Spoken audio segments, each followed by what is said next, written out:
I'd like to welcome you to BMOREnews.com, the news before the news, where we uncover the truth. Pharaoh, do you know this guy? He talk a lot of smack. You say you come from the police. What's up, Richard Burton? What's going on, everybody? I'm here with my main man, Donnie Glover, BMOREnews. I mean, the extravaganza. What's going on? Internationally known Donnie Glover. But you are getting a Lifetime Achievement Award tomorrow. Yes, it's my very first Lifetime Achievement. You've done a lot. By the grace of God, man. I remember that church all the way up the top. New Shiloh. You were in there with some young people. Sandtown Winchester Youth Choir. Yeah, man. And I saw one of those young people in Habitat for Humanity, and they just she's probably like 30-something now. Mm-hmm. Just hugged me. She said, "You don't remember me, Mr. Burton?" I said, "No." She said, "I was in your youth choir. I was the chubby little girl that didn't want to sing." I said, "Oh my goodness, man. You just never know how you touch their life, you know." How did she say you touched her life? Well, she said that she never thought she could sing, and it made her believe in herself, like she could do anything. So, Richard, I'm just meditating on that right now. What happens when you believe in yourself, Richard? Oh, when you believe in yourself, and you gotta have God first. Whomever your God is, whether it's Allah, Buddha, whoever it may be, you gotta have some foundational morality when you do anything. And when you put that with the belief in yourself, because I believe the brain is the most powerful muscle we have. And that brain has chambers of possibilities that you got to tap into. Some people do it by meditating, yoga, or whatever. But, you know, anybody, man, you can do whatever, especially now. We had it harder when we were coming up. Donnie, you had the newspaper, going door to door, giving people information. We didn't have the internet. It was that old school grassroots, man. I thank God for that old school.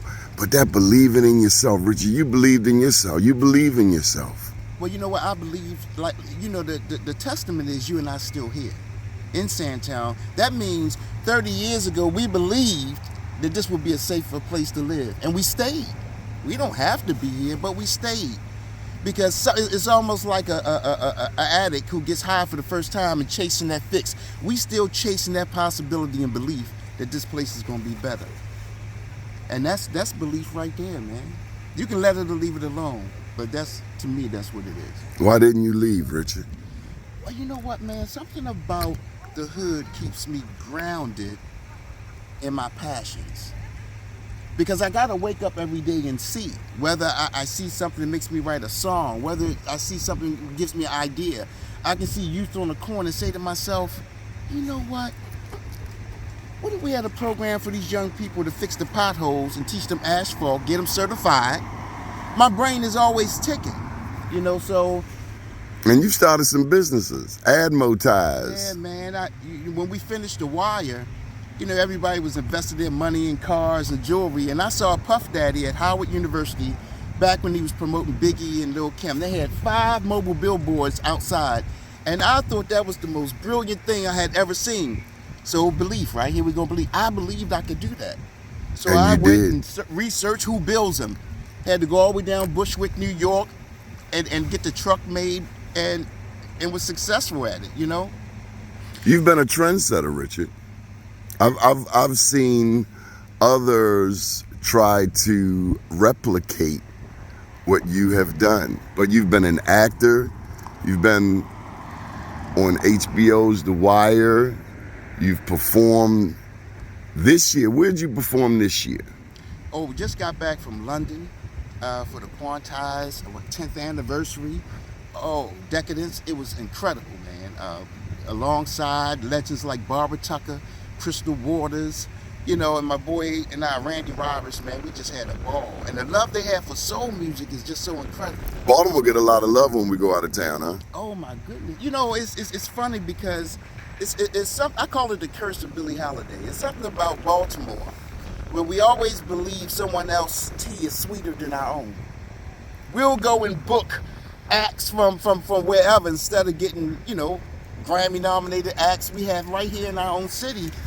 And when I did the Believe tour, that's what that was about, giving people their first opportunity to get on stage and get that applause that I got when I was a young. That's how I started off as a kid. My uncle and them band was playing and doing intermission, they let my cousin and I get on stage, and to hear people, that first applause, that let me know, wow, I may have something here. So I get nothing is new under the sun. So I went and called Brother Cleve Bristol to get that wisdom. See, that's the difference. When I was in City Hall, I knew I couldn't do it by myself. I had to go and get wisdom. How do, I see a new cadre, a new generation of political leaders who don't seem as welcoming of the older generation. Well, it's almost like get the hell out the way. Muhammad Ali once told me that our people sometimes love to act so important. And what we forget is it's the job that's important, not you. And it's always about the people. So anything you do and you alleviate the people, you're going to fail at it. I was talking to Dr. Calvin Burnett yesterday about when Muhammad Ali came to Coppin in the mid-90s, and I watched him shake everybody's hand, Richard. Humble, the most humble man. I watched him shake no bodyguards, nobody in the way, nobody blocking. A lot of times, Richard, I'm going to say it right here, it's never the superstar, it's always the entourage. I'll say this. There was everybody, like you say, what Muhammad Ali say, everybody want to feel important. You want to act so important. You don't have to act important. When you get to the point where your constituents call He didn't act like that. And you got to imagine, as a kid, 16, I met him when I was in Warburg Senior High School and never looked back. I was with him for 12 years. So being around the brothers of Islam and being around Muhammad Ali, it taught you a certain type of humility. Skeeter. Hey, what's up, man? All right. And I also saw more money than I've ever seen in my life. I saw Rolls Royces. I sat down next to Dukes, Earls, Kings, and Queens with Muhammad Ali. I sat down with the Prince of Brunei talking about powdered milk he wanted to feed the hungry with. And when you see that at a young age, and when I came back to Baltimore and to see folks act so important. When you have seen royalty, literally. Let me tell you something that taught me something. I was in a room. We have to learn to be humble. We have to be humble. Or life will humble us. But see, what happened is they skipped over a generation.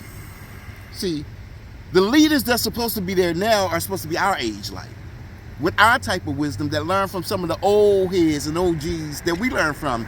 When you skip a generation and you don't get that wisdom, you're not going to be prepared, man. You're not going to be successful. You're not going to be successful. I was in a room, man, and this certain politician, I voted for this politician 3 times. He acted like I wasn't even in the room. And I voted for this person. Had you done something to them? Never. I think all I did was be a humble black man. You understand what I'm saying to you? Well, Richard, you know why we're giving you a Lifetime Achievement Award tomorrow? Why is that? It's not because you can sing. It's not because you work with children. It's not because you say jokingly that I clipped Pharaoh from the Baltimore City Police Department. Dog from Department. Western District when he was a puppy. And he done raised that right in hindsight, right up under their nose. And they drive out here and never say to themselves, and look like one-eyed dog. I'm telling you, he's a smooth operator for you. He's a smooth operator. No, you Richard. remember when I was an organizer, so we go back, man. I'm going to finish telling my story. The reason we're giving you an award tomorrow is because the night that the lights went off in my block years ago, you said, come on down, and you let me stay in the guest bedroom. And Ate all my Fruit Loops. I did not even eat nothing. He wasn't there but 15 minutes. He did. He was in my refrigerator using my bubble bath. So no matter how much of a celebrity you have become, I will never forget that when I needed you, you were there for me. Oh, man. Always, man. That's what brothers have to do. That's what we have to do. I couldn't drive up here and not see Donnie no more. You know what I mean? Yeah, Rich, you and I, on this end, Craig Jernigan is still around, Marvin Hayes still up the block, More of us around. Sister Chanel, Marsha Bannerman, can't forget Marsha Bannerman, Jerry Cross, Sandtown. Sandtown, the original. Manny Price, he's still around. Yep. A lot of people. Miss still Dot. there. Oh my goodness, how could we not forget Miss Dot? Miss Dot. Hey. Everybody stopping by. That's a neighborhood where you know everybody. Yeah. Okay, so we're gonna wrap this up. Richard Burton, congratulations. Thank you. You're getting the Joe Mann's Lifetime Achievement Award tomorrow at Black Press Matters.